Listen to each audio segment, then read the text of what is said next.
it goes and sticks in your colon. So, the waste material which should have easily flown out will not flow out of the system. It's a hotbed for illness. That means your respiratory action and your thought process and your sense of smell will get lowered over a period of time. It definitely renders to you dullness.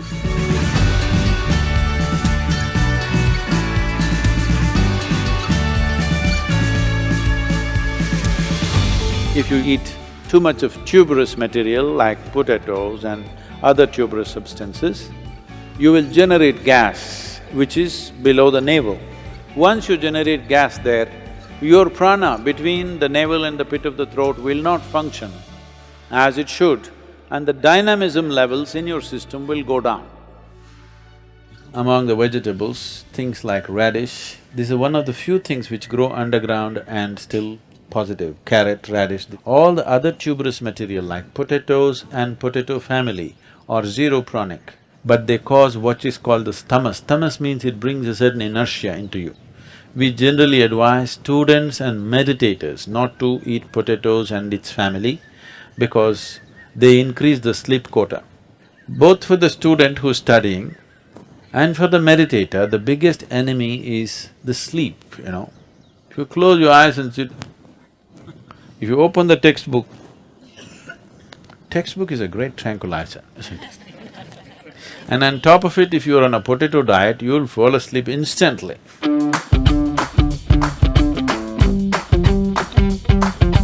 Dairy products have certain enzymes which are used today to manufacture certain textile adhesives.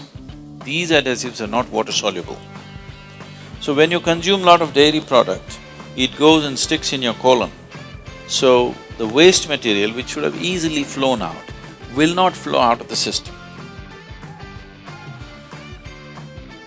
The general alertness in the body and in the mind will go down by consumption of dairy products. At least those who come from the south, they told you even in your school, if you eat the curd rice, you will fall asleep. Yes or no?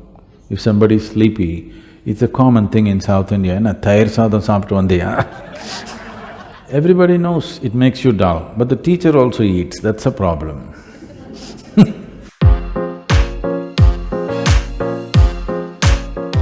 It is an established fact medically that in your present system, if you eat raw meat, it would take anywhere between 70 to 72 hours to pass through the system.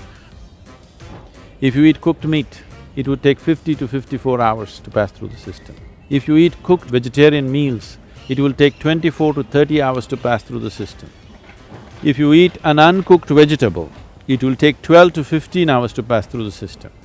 If you eat a fruit, it will take 1.5 to 3 hours to pass through the system. Why is it taking so much time? Because essentially the alimentary canal in a human being is about 24 to 36 feet long, this whole pipe that's going from lip to the anal outlet. In all the herbivorous animals, this is a feature, that their alimentary canal is approximately 5 to 6 times the length of their body. In all the carnivores, it's only 2.5 to 3 times the length of their body. Or in other words, all the meat-eating animals have a very short intestinal length. All the herbivores have a long intestinal length. So because vegetarian food passes through the system quickly, so the design factor of length has been designed like this.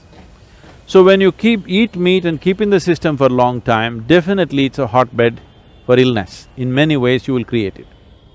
Eating meat has become a part of our, in the culture in the world, because in many societies in the past, survival was the mode. When it's a question of survival, eat anything that is necessary to be eaten, that's a different thing.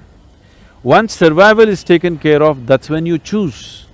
Now you choose what kind of a body you want, what kind of function you want to perform, accordingly you eat. This is not about a taboo about eating meat. This is about eating more consciously. This is eating by choice. In the yogic tradition, if you cook anything, Maximum within 1.5 hours you must consume it. If there are certain types of items, up to 4 hours is okay. Beyond that, you don't touch. It doesn't matter how tasty it is, how nice it is, you don't touch anything because then you will develop gases in the system. Gas is not only in the stomach that you will feel obviously, but you will develop vayus in the system which will work against your pranavayu. That means your respiratory action and your thought process and your sense of smell will get lowered over a period of time. These three are very vital for you to be a vibrant human being.